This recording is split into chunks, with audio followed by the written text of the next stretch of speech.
Hello and welcome to the Supernatural Fandom track on Continual. I'm Gail Z Martin and our guest today is Keith DeCandido, and we're going to be talking about the non-canon canon, the tie-in books and the anime that are official but never show up in the actual live show canon. Welcome, Keith. Good to be here, Gail. Well, tell us, I just gave your name. Tell us a little bit about your background here. You've written 3 of the Supernatural tie-in books, but take it from here and tell us who you are, because you've really got an interesting background to be here. Okay, if you say so. I have been writing fiction professionally since 1994. A lot of what I've done has been in the world of media tie-ins. So things, novels and short stories and comic books that are based on things in other media. The vast majority of the tie-in stuff I've done has been in the world of Star Trek. I've also done Farscape. I've done Supernatural, obviously. World of Warcraft, Sleepy Hollow, Orphan Black, Gene Roddenberry's Andromeda, Marvel Comics, Alien, bunches of others, Zorro, the X-Files, and on and on and on. My first short story was a Spider-Man short story back in 1994, and my first novel was a Spider-Man novel back in 1998. And I have continued to do a lot of tie-in work as well as my own original work as well. But I've worked in somewhere between 30 and 40 different licensed universes over the course of the last 2.5 decades. Including obviously Supernatural. I wrote the Supernatural is one of the licenses for which I got to write the first tie-in. There's a few of those. I did the first Sleepy Hollow book. I did the first Andromeda book. I did the first Farscape book. I did the first Supernatural. It's a completely irrelevant distinction. And you did tell us the 3 books that you've done with Supernatural, because they're 3 of my favorites. Oh, thank you. I did Nevermore, which involves the boys going to New York City, specifically to the Bronx, which is where I'm from. They say right what you know. And involves two separate cases that they're dealing with, both of at the same time. One involves a bunch of killings that are Edgar Allan Poe themed, hence the title Nevermore, and also dealing with a haunting. And the second one is called Bone Key. It was actually the 3rd Supernatural novel, but my second one called Bone Key. Which takes place in Key West, Florida, which is a perfect place to have a supernatural story. It's full of ghost lore. It is full of clubs playing classic rock covers, and it is full of scantily clad women. It's basically Dean Heaven. And but hard to fake from Vancouver. Well, yes, and I'll get into that in a minute. The 3rd book, which was the 4th book overall, was called Heart of the Dragon, which was a 3-part story that took place in San Francisco in 3 different time periods. The first third of the novel takes place in 1969 and involves the Campbell family, Samuel, Deanna, and little Mary Campbell, who would later grow up to give birth to Sam and Dean, fighting a monster that they banished for 20 years. It comes back in 1989, and John Winchester has to deal with it. And then it comes back again in 2009, and Sam, Dean, and Castiel have to deal with it. And that last third, involving the brothers and Castiel, also is right in the middle of the Angel-Demon War of the 5th season of the show. Okay. Yeah, I love all of those because I think you really do a great job of capturing the feel of the show and the feel of the characters. Over time, I've read a lot of tie-ins in a lot of different universes, and some of them do that, where you feel like you're really getting an extra episode and it feels very organic to the universe. And others, it might be a well-written story, but there is this sense in the back of your mind that they could have done a search and replace with other names and it would have stood on its own. It isn't that intrinsically tied in. And you managed to really make it feel like one of the episodes, which I tremendously enjoy. Thank you. Character voices are a really important part of that, and it's something that's important to me in my original fiction too, is that everybody has a distinct voice. So everybody should sound like what they sound like. And so I'm very careful, particularly when I'm writing dialogue, to make sure that what the person is saying sounds like how they would say it. One example I love to give, I wrote a Star Trek novella back in 2008, I think. It was a Next Generation Deep Space Nine crossover story, actually, and involved Picard and Sisko working together.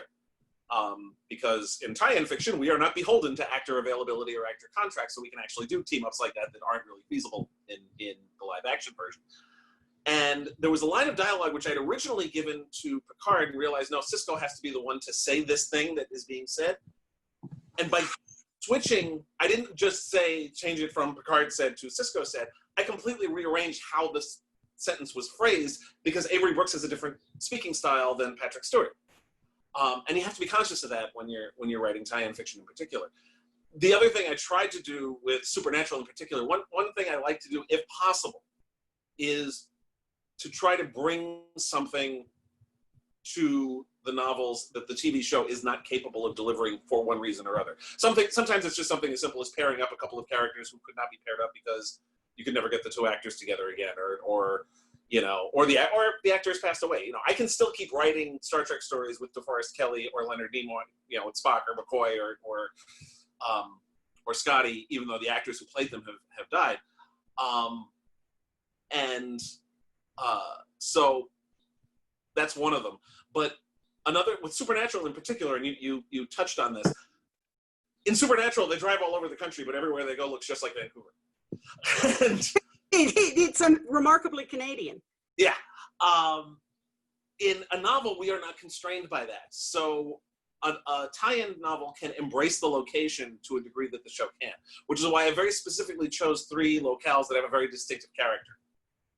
The Bronx, Key West, and San Francisco are all places that where you are is very important, and each of those cities has a very a distinctiveness about it.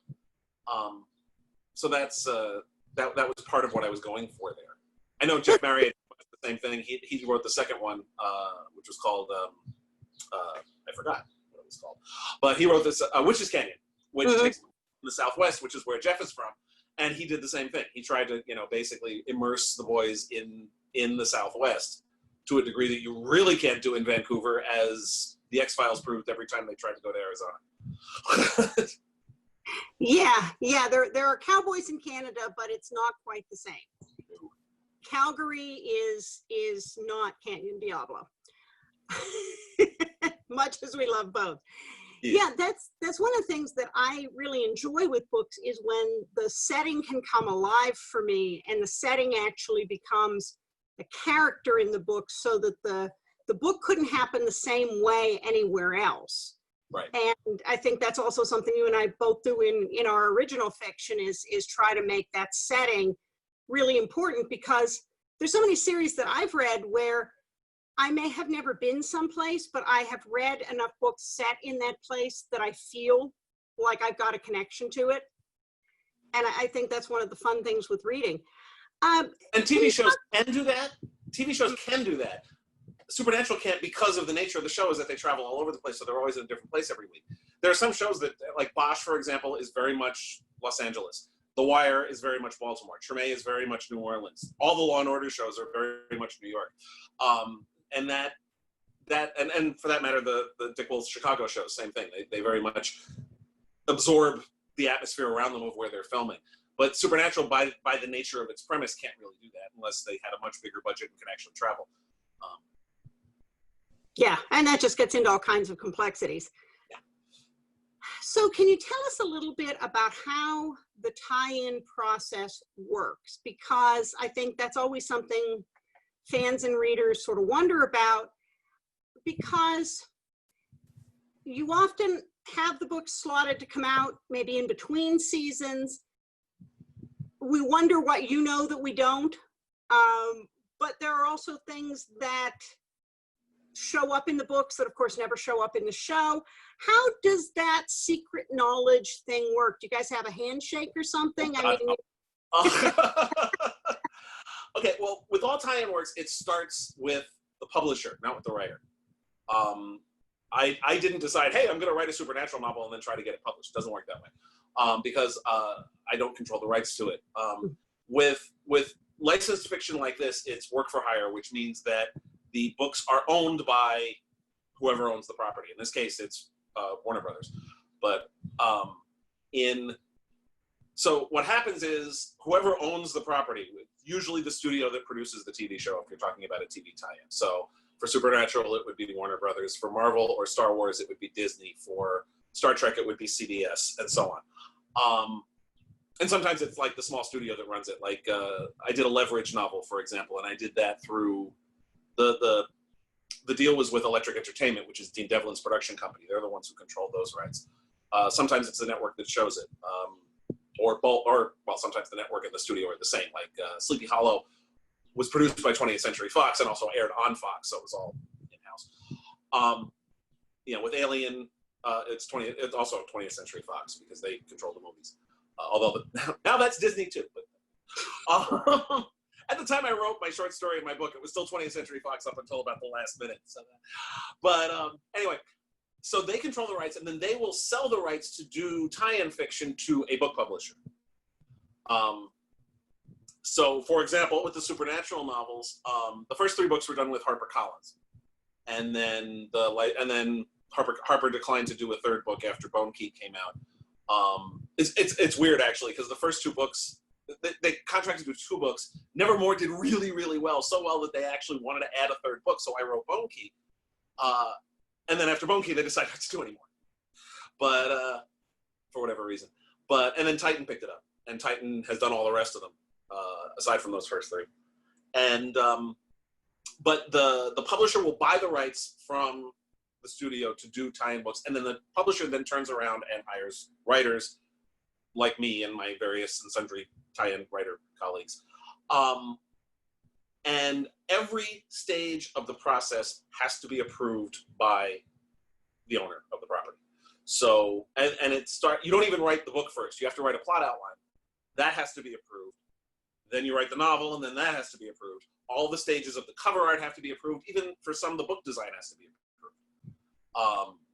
That cover copy has to be approved. All of it has to run through, and that's the editor's job to deal with all that stuff. And I have also been at that side of the desk. I started out working, my first job in book publishing, starting in '93, was working for the late Byron Price, who was a book packager. And we did a lot of licensed properties with him, including a whole series of novels based on Marvel Comics. And so I've been on that end of the desk as well. And so all of it has to be approved, including sometimes, who you pick to write it. In the case of Supernatural, I was approached, the editor who was in charge of it was a guy named John Morgan, with whom I worked when he worked at Berkeley and I worked at Byron Price. He knew I liked the show, so I was one of the people he approached to pitch ideas to him. And I actually pitched both Nevermore and Bone Key. He liked both of them. He decided to go for Nevermore, and also went with Jeff for Witch's Canyon. And then, like I said, when the sales were so good on Nevermore, I said, we need another one. He says, well, why not Bone Key? You like that one too? He's like, okay. And we were off to the races. What's interesting is who does the approval, which varies wildly. What I outlined is the basics of the process. The details vary from license to license. There are some licensors that are incredibly hands-on. There are some that are completely hands-off, and there's every variation in between those two extremes. With a lot of times it's somebody in the licensing department, because it's a licensed property. So the person who approves licensed materials also has to approve the tie-in fiction. For Nevermore, it was that. For Bone Key, there was an interesting, usually it's not the people who produce the show, because they're too busy producing the show.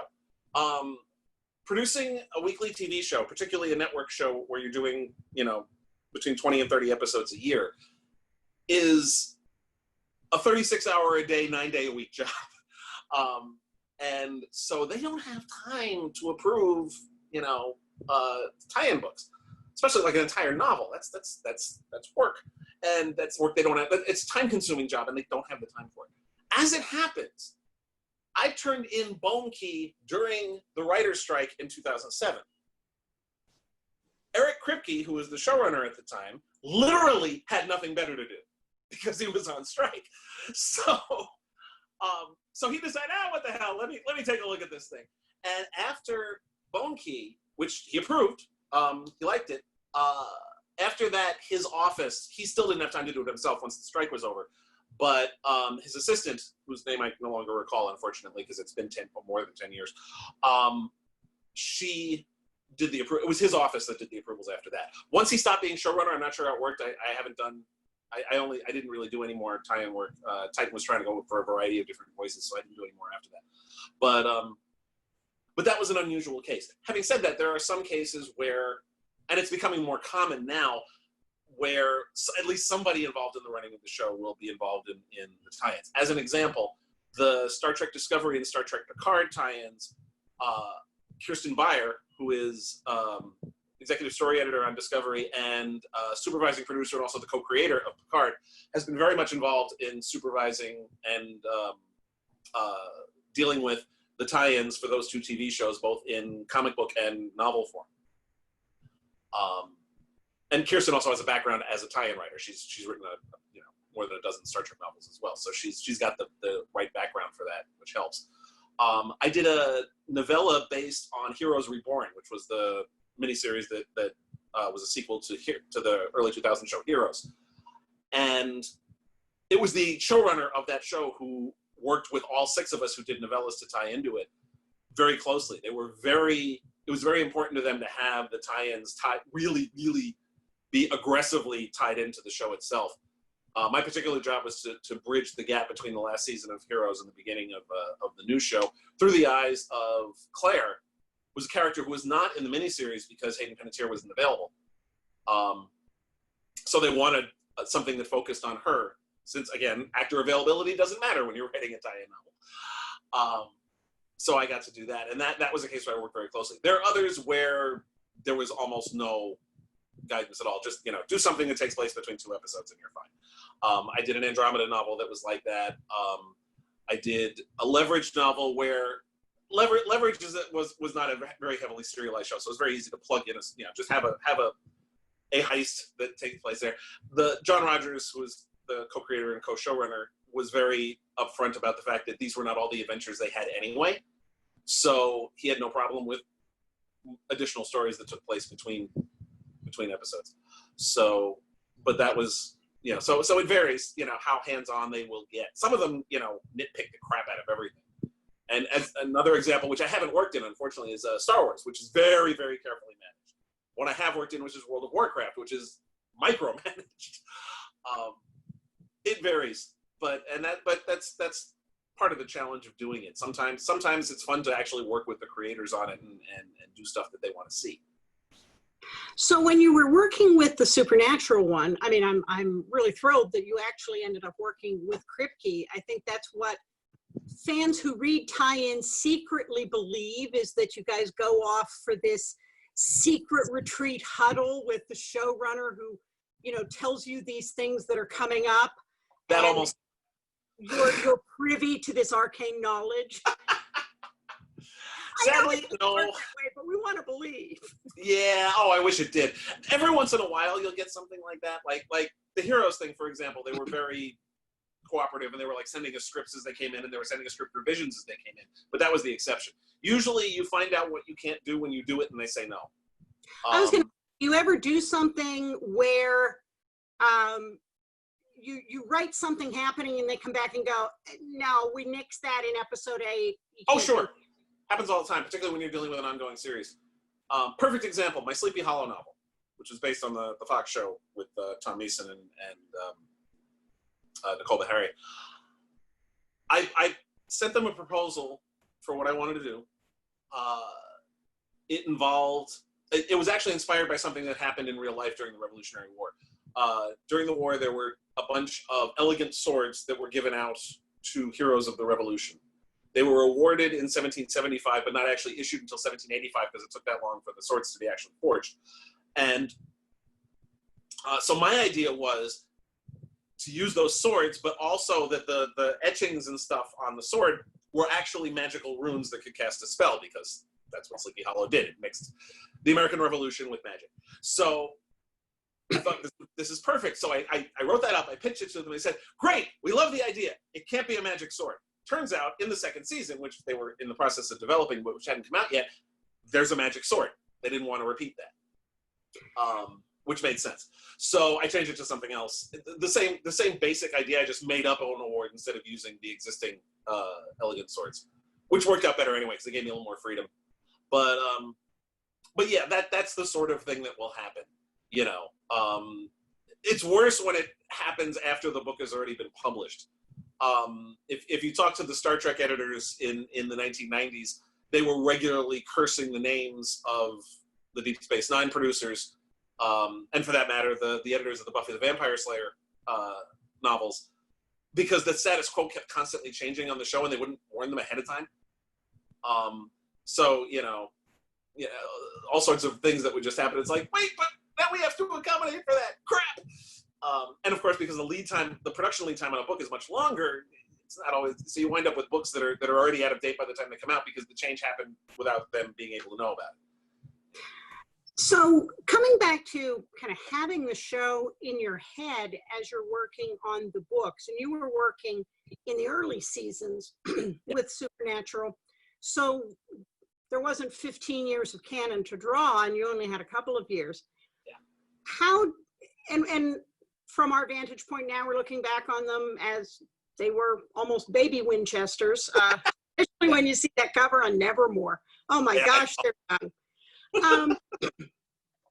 But if you can dig that out of the memory vault, how did you hold them in your head? How did you see them to write about them when you didn't have that bulk of canon to draw from? I still had some, you know, I based it on what we got, you know. It was easier with Supernatural in some sense because there's really only two of them. So, and they're in practically every scene of every episode. You know, they're basically in every scene except the teaser because the teaser is where somebody dies. But the old joke about the X-Files, don't be in the teaser. Same thing with Supernatural, don't be in the teaser. You're in the teaser, you're gonna die. But they're in every scene of every episode practically, and they dominate the action throughout all this. So even though I only had like a season and a half to go on when I wrote Nevermore, and 2.5 seasons to go on when I wrote Bone Key, that was enough to at least get an idea of who these guys were. Not always perfectly, and you know, stuff will happen later that contradicts it. Although I think I did okay with it. There were some readers who didn't think it's hysterical because I'll read reviews of all three of my books, and there'll be one review who says, well, he wrote Dean perfectly, but his Sam is all wrong. And the very next review says, he wrote Sam perfectly, but his Dean is all wrong. You know, and part of that is because there was so little at the time to go on. You know, I suspect there would be less of that if I wrote a Supernatural novel now, but who knows? Well, and basically the only thing you can do is, you know, immerse yourself in the material. I always, you know, when I start a project like this, I will sit and I will watch everything, because you got it, even if it's something I'm already familiar with, because I need to, because you look at different things when you're watching it as a writer, and you're paying attention to like little, you know, bits of character revelation, how they respond to things and stuff like that. So, you know, that's the sort of thing you want to look for. So yeah, I was just, you know, paying attention, even if it's a little thing like, and part of it was in the early years that they kept showing this at the beginning of each episode, but it seems to me that probably the most formative thing that happened in Dean's life, and the thing that has really almost controlled his life ever since, was his father yelling at him, take Sam and get out of here. Now, Dean, go! And that's his whole life right there. You know?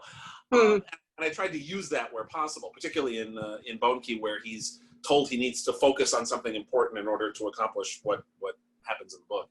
And that's what he focuses on, is, you know, his need to protect his little brother. And in a way, brother. I can't really call him his little brother. He's like a foot taller than him, but his baby. Yeah, that's like I told our girls with their younger brother, he will always be your younger brother, but he won't always be your little brother. Yeah, it's funny. There was one time somebody pointed out in one of the drafts of one of the Supernatural novels, I referred to Dean as the short one, which isn't really fair because he's not short; he's just shorter. There's a quote from Jensen about Jared being so much taller, and he says that somebody asked him, "What would you change about Jared if you could?" And he said, "Well, I'd make him shorter so that this 6 foot, 190-pound Texan isn't always the little guy." Yeah, I can understand that. Well, and I was going to say, in the era of Supernatural that you were writing them, in some ways, they were closer to that where they started, because so many of the things that happened to break them and scar them and break them apart and put them back together again hadn't happened yet. So you got kind of more the original Sam and Dean than, I mean, Sam had only been possessed once or twice by then. At that point, he's been repossessed more often than a cheap Ford. Yeah. So that's also kind of interesting, is that era that you got them in, they were a little more factory installed. Yeah. Although, the issues are already there. I mean, I wrote Bone Key. Bone Key took place in the 3rd season, which was when, throughout that entire season, Dean was on borrowed time because he had made the deal with the Crossroads Demon. I actually made that a plot point in Bone Key also, because there was a spirit that was basically going to kill a whole bunch of people in order to accomplish something, and they didn't possess Dean because killing him, that sacrifice would have no power because he was already dead. As one demon puts it, you're already dead, your meat's just wandering around for a year. And that actually is what saves everybody in that particular case, because he'd already made the deal with the demons. So the ghosts in the novel could not sacrifice Dean's life, or it could, but it wouldn't accomplish anything. So he's but you've already got that, where you've got, the brothers each doing stupid crap to theoretically save each other or save the world, and getting in more trouble for it. So. Oh yeah. The neurotic codependency is there from the get-go. It just gets deeper and deeper. Mm-hmm. Now, one of the other questions that I think readers ask sometimes is, and if you remember the episode where they did the musical of Supernatural, there's that brother moment, the BM. Unfortunate initials, but that is a key piece that reference it in French Mistake, where they said, well, we could cut the part where they sit in the Impala and talk about their feelings, and the fake Bob Singer goes, oh yeah, you can get the hate mail. Yeah. But one of the things I've noticed over the course of reading all of the tie-in novels, that happens less in the tie-in novels than it happens in the best of the fan fiction, is that emotional piece where there's a lot more of that brotherly moment, talking about feeling stuff. Is that a feature instead of a bug, in terms of, like, does that factor in with your instructions from the powers that be? Hey, keep the focus on the action, not the feelings. Is that just really, the guidance isn't that specific usually. Like I said, the only guidance we usually get is when we do something they don't want us to do, they tell us not to do it. I think part of it is that, it's a novel. We need to tell a story in which the brothers do something in this novel. It's not part of an ongoing narrative in the same sense that the TV show is. It's kind of filling a gap. So for that reason, you don't want to get necessarily too heavy into certain things, especially if it's something that's developing on the show and that's always changing on the show, because you're always playing a game of catch up to some extent. Yeah, you can't resolve anything because it's exactly yeah. So it's harder. You can't do big moments in the tie-in fiction because that's the show's job, is to do those. So that may be part of it. I don't think it's a conscious choice. And also, for the fanfic can do whatever the hell they want, which is what's cool about it. Everything that we do in the tie-in fiction has to be approved by Warner Brothers. Fanfic is under no such constraints. Fanfic also isn't under any other constraints like format or need for a plot or sometimes, yeah, or oversight or anything like that. Again, this doesn't make one good and one bad. It's just the differences between the two. I've written fanfic. I haven't written any recently because I just don't have time. But I don't have time to read anymore, much less write anything that I'm not getting paid for. But no, fanfic is fun, and you can do stuff that you couldn't necessarily get away with in tie-in fiction or on the screen for that matter. So that but it's not. I don't think it's a concerted effort. I think it's just a case of we're trying to tell standalone adventures of these guys. So because of that, and also because you don't know where the relationship is going to be when the book comes out, which is always a factor. Yeah, it's a moving target with that show. Yeah, exactly. I mean, like Supernatural it has the same issue that any ongoing series, particularly one that at least has some serialization. Like I said, Deep Space Nine hit this problem, Buffy hit this problem. You don't know what they're going to do next. I've often for Discovery and Picard, they very specifically are only doing prequel stories for the tie-in fictions for both shows. The one and only Picard tie-in we've gotten so far was the prequel to the TV show. All the Discovery novels have been, what these characters were doing before the show started or before they showed up on the show at the very least. So that's one way to avoid it. But that, we've got the situation with the Star Wars tie-ins where they had this huge, massive tie-in universe, and then when they came back and decided to do movies again, they said, "Yeah, no, that's all non-canon now. It's official, but it's non-canon. We're not going to let it get in the way of the movies." Well, yeah, that's how that. Well, yeah, it's the economics of scale. You're not going to pay millions of dollars to J.J. Abrams and Brian Johnson to make movies for you and tell them, oh, by the way, you have to be beholden in this movie that you're going to make that billions and billions of people are going to pay money to see. You have to be beholden to 30 years worth of tie-in novels that 1% of your viewership have read. Yeah. And that's the thing. Any tie-in novel is going to reach less than 10% of the audience of the thing it ties into, if you're talking screen tie-ins. It's not a statistically relevant portion of the audience, which is one of the reasons why you don't see the references. Because they're not, again, they're not going to be beholden to something that most of their audience is unfamiliar with. And they don't want the people who are unfamiliar with it to be confused either. You will still see them taking, like Star Wars has taken things from the tie-in fiction and used it. My favorite example is the use of Admiral Thrawn, who was a character Tim Zahn created for the post-Return of the Jedi fiction he did, because at the time there were no plans to do anything post-Return of the Jedi. Then Disney bought it up, and they did, but the character of Thrawn was very popular and also a really good character, so they incorporated him into the Star Wars Rebels and made very good use of him. That will happen occasionally, not always, but it's a cool thing when it does. I don't stress about it because I don't really understand why people make a fuss about what's real in a fictional construct. I just had somebody take me to task on a Wendigo and told me that it couldn't do something.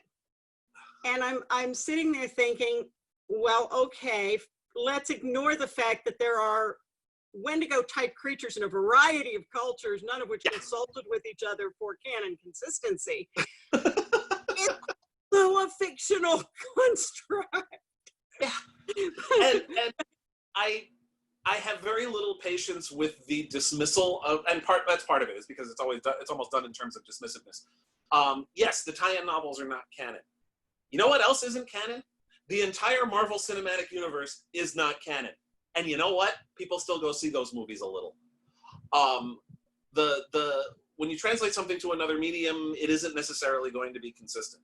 The Marvel Cinematic Universe and the DC Extended Universe, for that matter, all the various Berlantiverse TV shows, none of them are canonical. They are not consistent completely with the comic books on which they are based. The canon is the monthly comics that Marvel and DC put out. Well, let's be honest. And consistent. I'm sorry? the comic books aren't necessarily consistent either with all the retcons. No, but that's not what we're talking about. We've had 4 different versions of Sherlock Holmes on screen over the last 15 years, which are not consistent with each other, and none of which are consistent with Arthur Conan Doyle. So what? There's, as long as the stories work in the universe, that's what matters. Yeah.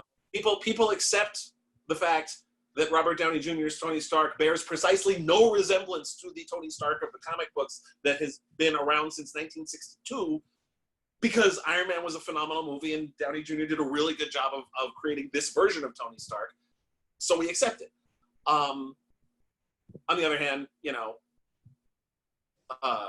what's a good example?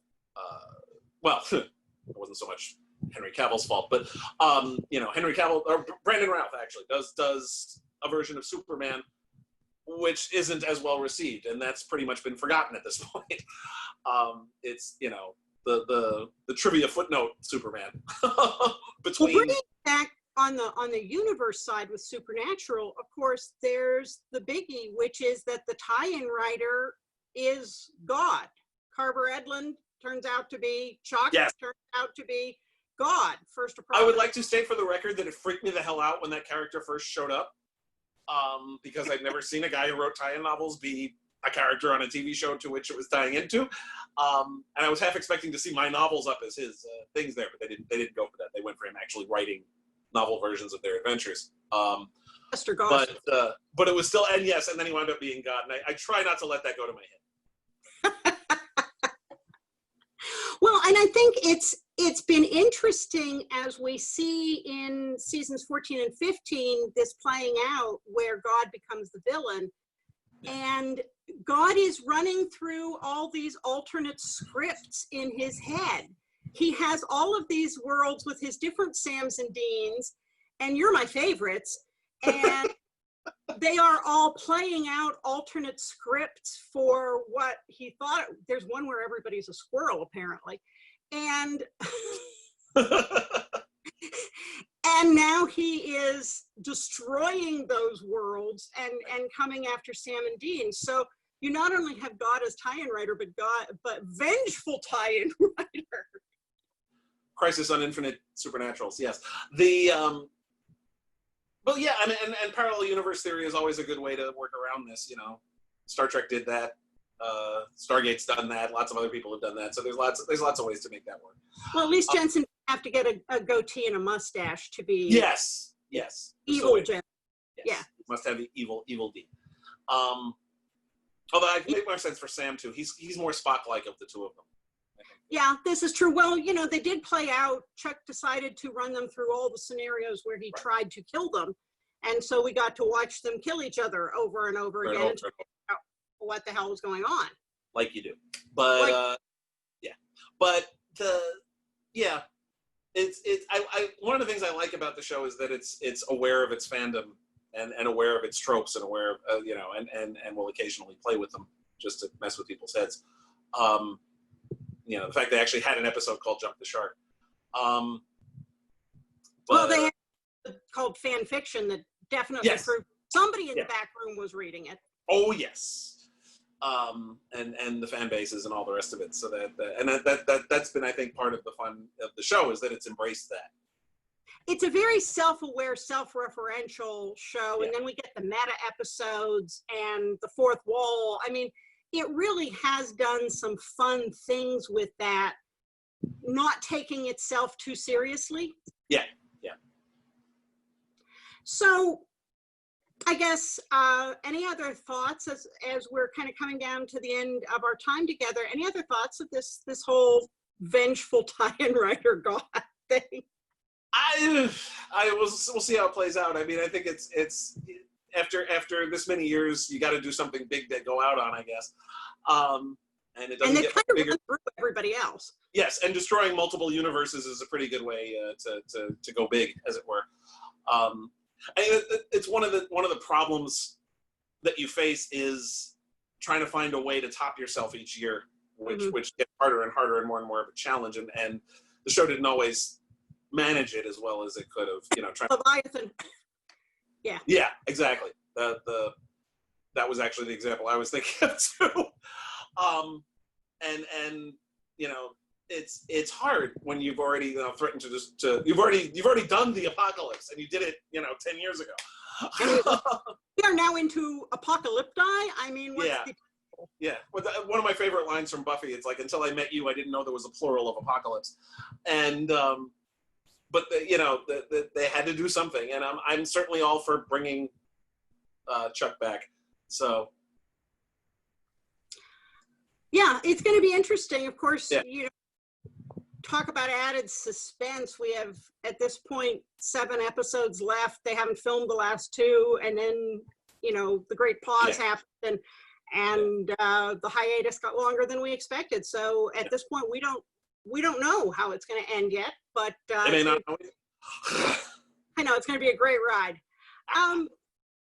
Keith, tell us a little bit about what you've got going on now, where we can find you. I know you're doing some wonderful author readings here on Continual. Where else can we find you? If you go, my website, such as it is decandido.net. It's basically a link dump for all the other places you can find me. There's I have a blog that I maintain. I'm on Facebook and Twitter and Instagram regularly. I'm doing, as you mentioned, I'm doing a series of readings that I've been doing since the pandemic started, called COVID readings. I've read about more than 20 of my works of short fiction, with more coming. And that's been a fun thing to do, to just, I've got a Patreon where I do TV and movie reviews, and excerpts from my work in progress and vignettes featuring my original characters. And you have a series, an original series out with False Step Books. Yes.